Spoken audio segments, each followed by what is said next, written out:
The 16th of September, 1992, London, United Kingdom.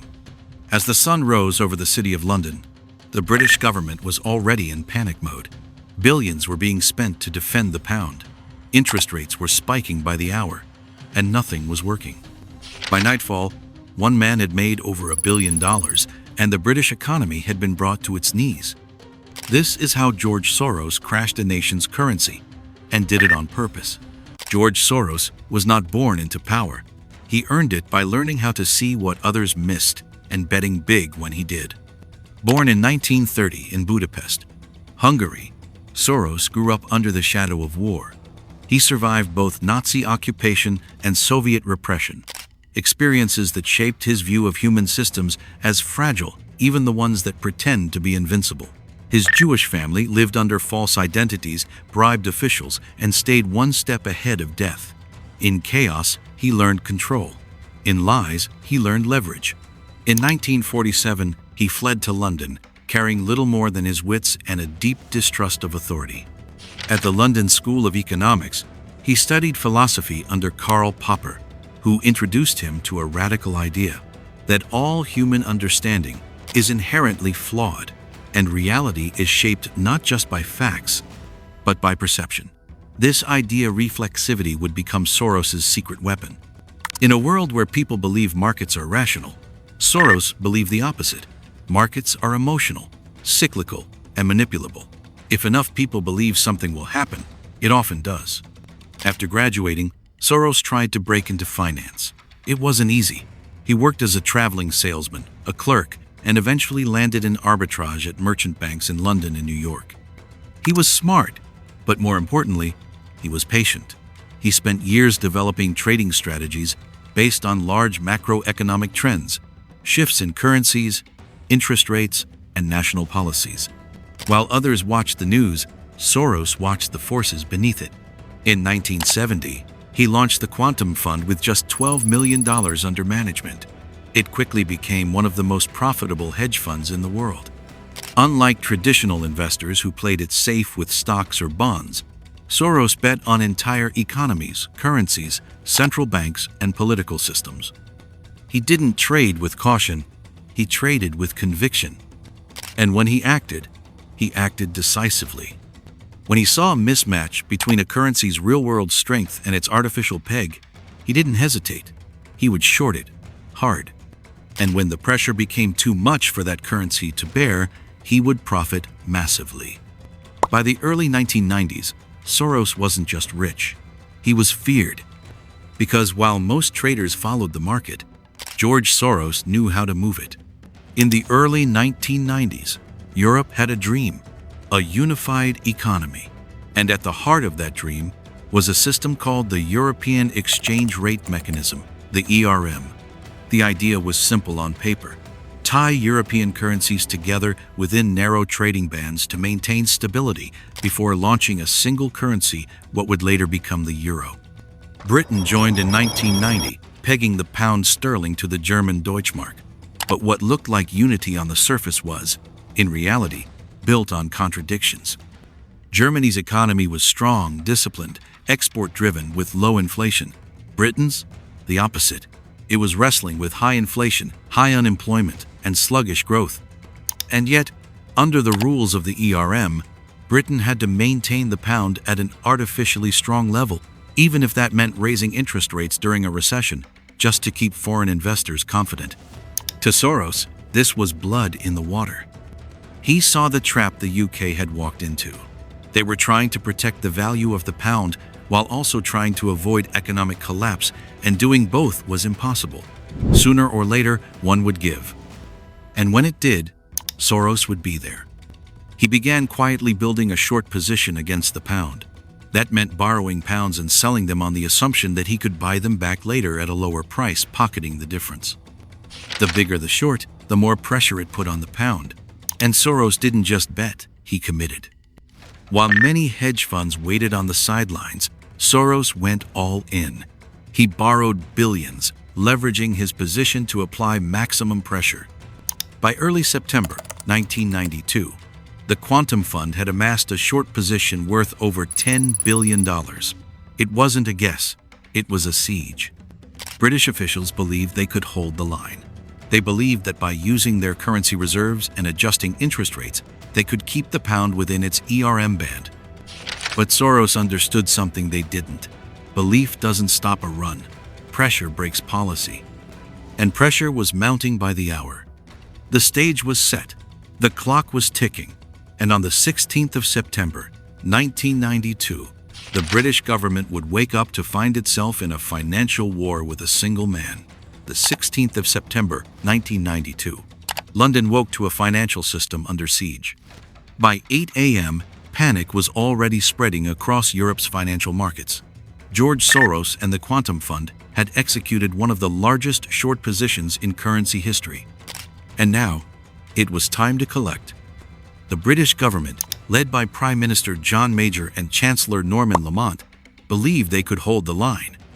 They had been briefed the night before. Hedge funds were circling, and the pound was under pressure. Still, they insisted that Britain would not and could not exit the European exchange rate mechanism. To do so would be a political humiliation, a financial retreat. Their first weapon? Interest rates. The Bank of England raised them from 10 to 12% in a matter of hours, a drastic move meant to attract investors back to the pound. But Soros wasn't moved. He kept selling, and as the selling intensified, the government tried again, announcing a second emergency rate hike to 15%.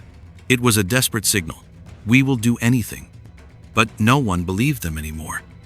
Behind closed doors, the Bank of England was burning through its reserves, buying up billions in pounds to artificially prop up the currency. By mid-afternoon, they had spent more than £27 billion, and the pound still refused to stabilize. The markets had smelled blood, and the sharks were in a frenzy. Within the trading rooms of London, traders watched the spectacle unfold in disbelief. Phones rang non-stop. Screens flashed red. The government's credibility and currency were vanishing by the hour. International investors, who had once trusted the pound, were now betting against it. The British public, unaware of the technical mechanics, began to feel the tremors in interest rates and shaken headlines. In New York, Soros watched it unfold with chilling clarity. This wasn't a gamble. It was the execution of a plan that had been weeks in the making. As other funds cautiously joined in, Soros's head start gave him a dominant edge. He was leading the charge, and the market was following. By 7 p.m., the British government surrendered. The pound was pulled from the ERM. The peg collapsed. Interest rates were rolled back. The illusion of stability was shattered. In one day, George Soros had made over $1 billion. Britain had lost billions trying to stop him. The event would go down in history as Black Wednesday, the day a sovereign nation was broken not by war, not by revolution, but by a single bet. The headlines came fast. The man who broke the Bank of England. Speculator turns into executioner. Soros became a legend in a lightning rod. Some hailed him as a financial genius who exposed a flawed system. Others condemned him as a predator who profited off a nation's misery. But whatever your view, one fact couldn't be denied. George Soros didn't just predict the fall, he caused it. When the sun rose on the 17th of September, 1992, Britain was no longer the same. The pound had collapsed. The country's financial credibility was in shambles. Overnight, the UK had lost more than £3 billion in failed defenses and an unmeasurable amount in prestige. The Bank of England, once seen as a fortress, now looked like a paper wall. Public confidence evaporated. Mortgage holders panicked as interest rates whiplashed from 10 to 15% and back again. Businesses struggled to forecast anything. Investors who had once trusted British financial policy now second-guessed every move. The Conservative government, already strained by economic recession, was humiliated. Their central promise that Britain's place in Europe was secure and the pound was strong had imploded on live television. And at the center of the chaos was a name few had heard before: George Soros. Within 24 hours, British tabloids had dubbed him the man who broke the Bank of England. News anchors called it a financial ambush. Politicians fumed. Chancellor Norman Lamont tried to salvage dignity, insisting the UK had acted responsibly, but no one was buying it. To the public, this wasn't just a market fluctuation, it was a national embarrassment. The pound's devaluation had exposed not just a currency imbalance, it had exposed weakness in Britain's political and economic strategy. Yet even amid the outrage, something unexpected happened. The pound's collapse, while devastating in the short term, ultimately helped the economy recover. Freed from the artificial constraints of the ERM, the UK was able to lower interest rates, boost exports, and eventually emerge from recession faster than many of its European neighbors. In the long run, Black Wednesday made Britain more economically flexible. But that didn't change what Soros had done. He hadn't just won a bet, he had outplayed an entire government. While some saw him as a necessary correction to a system that refused to admit its flaws, others saw him as proof that modern finance had gone too far, that a single man with a fund and a theory could destabilize nations. For Soros, the fallout came not in legal consequences but in reputation. He had become a myth, a warning, a target. The man who cracked the pound, the billionaire who made $1 billion in a day, a villain to some, a prophet to others. A symbol of how markets had outgrown borders. But one thing was certain. He'd changed the rules. From now on, no central bank, no government policy, no national currency could assume it was safe from scrutiny or speculation. After Black Wednesday, George Soros was no longer just a hedge fund manager. He was a force. He had done what few thought possible, exposed the fragility of national policy, defeated a central bank, and walked away with over $1 billion. In the world of finance, that made him a legend. But in the public imagination, it made him something else entirely, a shadowy figure capable of toppling governments with a few trades and a quiet grin. And it wasn't just about what he did, it was how he saw. At the heart of Soros' strategy was a theory he had been refining for decades: reflexivity, the idea that markets are not logical, self-correcting machines but feedback loops, driven by fear, greed, and perception. When people believe something will happen in the market, they begin to act as if it's already true. That action then creates the reality they feared or hoped for. Soros didn't just play the market, he shaped it. This idea challenged the orthodoxy of efficient markets and rational actors. It suggested that reality in finance was bendable, and that those who could see the cracks in consensus could move billions with just a nudge. In Soros's hands, a market wasn't a fact. It was a story. And if you knew how the story would end before anyone else, you could write your own ending and cash the check. But that power came at a cost. As Soros's fame grew, so did the backlash.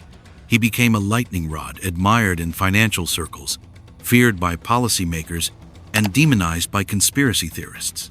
His Jewish heritage, immigrant status, and global influence made him a perfect target for those seeking a villain behind complex problems. Politicians began name-dropping him to score populist points. Entire movements formed around opposing what they imagined he stood for. None of this was accidental. Soros's real offense wasn't just his wealth, it was his visibility. He wasn't content to sit quietly with his billions. He began funding open societies, supporting democratic reforms, and advocating for transparency and human rights around the world. To his supporters, he was using his fortune for good. To his critics, he was interfering with sovereignty. But whether you loved him or loathed him, one truth remained. Soros had proven that markets were built on stories. And whoever controlled the story, controlled the system. George Soros didn't just break the Bank of England. He broke an illusion that governments, with all their power and policy, could withstand the will of the market if the math didn't add up. After Black Wednesday, everything changed. Currency speculation became more aggressive. Hedge funds grew bolder. The idea that a single investor could take down a central bank went from fantasy to precedent. And Soros became the blueprint not just for success, but for strategy. His move wasn't reckless. It was researched, calculated, and timed with surgical precision. The reflexivity theory he championed, once dismissed by academics, suddenly looked prophetic. Soros had shown the world that perception could move reality. That if enough people believed the pound was overvalued, it would become overvalued. That fear wasn't a flaw in the system, it was a lever. In the years that followed, financial institutions adapted. Central banks became more cautious, governments more guarded. Risk models were updated to account for the Soros effect, the possibility that a single, well-informed actor could destabilize an entire economy. Regulatory agencies began watching hedge funds more closely, but the genie was already out of the bottle. More importantly, Soros's actions inspired a generation of traders who saw markets not as machines, but as stories, narratives to be read, challenged, and rewritten. In that way, his legacy isn't just about wealth, it's about agency. The belief that one person, with enough insight and resolve, can challenge the strongest economic forces in the world. His name remains controversial. For some, he's a genius who exposed structural weaknesses. For others, he's a manipulator who profits from collapse. But love him or hate him, his influence is undeniable. He didn't need tanks, armies, or elections. He just needed data, conviction, and one well-placed bet. Black Wednesday wasn't the end of anything. It was the beginning of a new kind of power, one where borders mean less than capital, and stories move faster than governments can react. And at the center of it was one man, watching, waiting, and calculating.